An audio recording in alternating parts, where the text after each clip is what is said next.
Good neighbour to bank on Kodungallur town cooperative bank. 17 ബ്രാഞ്ചുകളിലും anywhere banking സംവിധാനം. സഹകരണ മേഖലയിലെ റിസർവ് ബാങ്ക് ലൈസൻസ് ഉള്ള കൊടുങ്ങല്ലൂരിലെ ഏക കോഓപ്പറേറ്റീവ് ബാങ്ക് എന്ന ബഹുമതിയും KTC ബാങ്കിന് സ്വന്തം. Good neighbour to bank on Kodungallur town cooperative bank. പെരിഞ്ഞനത്ത് ഹോട്ടലിൽ നിന്നും കുഴിമന്തി കഴിച്ചതിനെ തുടർന്ന് ഭക്ഷ്യ വിഷബാധയേറ്റ് വീട്ടമ്മ മരിച്ച സംഭവത്തിൽ ഹോട്ടൽ നടത്തിപ്പുകാർ അറസ്റ്റിൽ. സെയിന്റ് ഹോട്ടൽ നടത്തിപ്പുകാരായ കയ്പമംഗലം സ്വദേശി ചമ്മിനിയിൽ വീട്ടിൽ റഫീഖ്, കാട്ടൂർ പൊന്നനം സ്വദേശി ചിറക്കുഴി വീട്ടിൽ അസ്ഫീർ എന്നിവരെയാണ് കയ്പമംഗലം പോലീസ് അറസ്റ്റ് ചെയ്തത്. ഇക്കഴിഞ്ഞ മെയ് 25-നായിരുന്നു കേസിനാസ്പദമായ സംഭവം. പെരിഞ്ഞനം കുറ്റിലക്കടവ് രായംമരക്കാർ വീട്ടിൽ ഉസൈബയാണ് വിഷബാധയേറ്റ് മരിച്ചത്. 250ഓളം പേർക്കാണ് അന്ന് ഭക്ഷ്യവിഷബാധയേറ്റത്.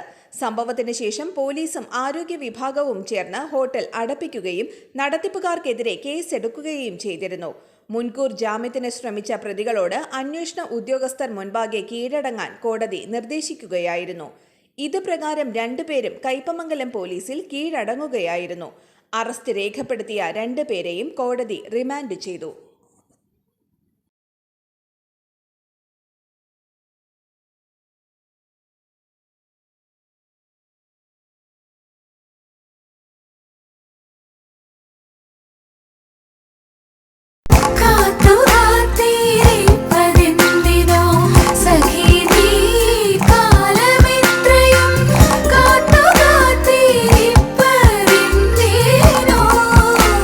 Tradition since 1969. Lakshmi Jewelry, Kodunallur, North Paravur, Chalakudi.